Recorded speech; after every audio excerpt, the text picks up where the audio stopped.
سورة الأعلى مكية. بسم الله الرحمن الرحيم.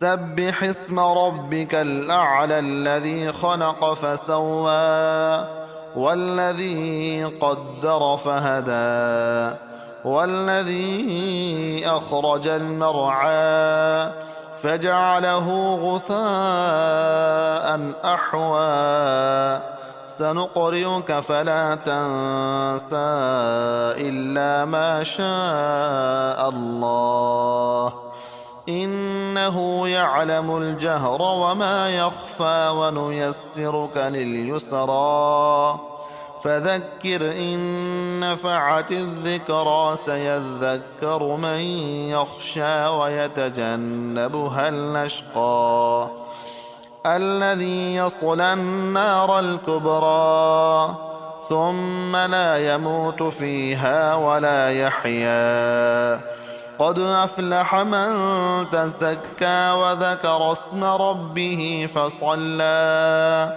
بل تؤثرون الحياة الدنيا والآخرة خير وأبقى إن هذا لفي الصحف الأولى صحف إبراهيم وموسى.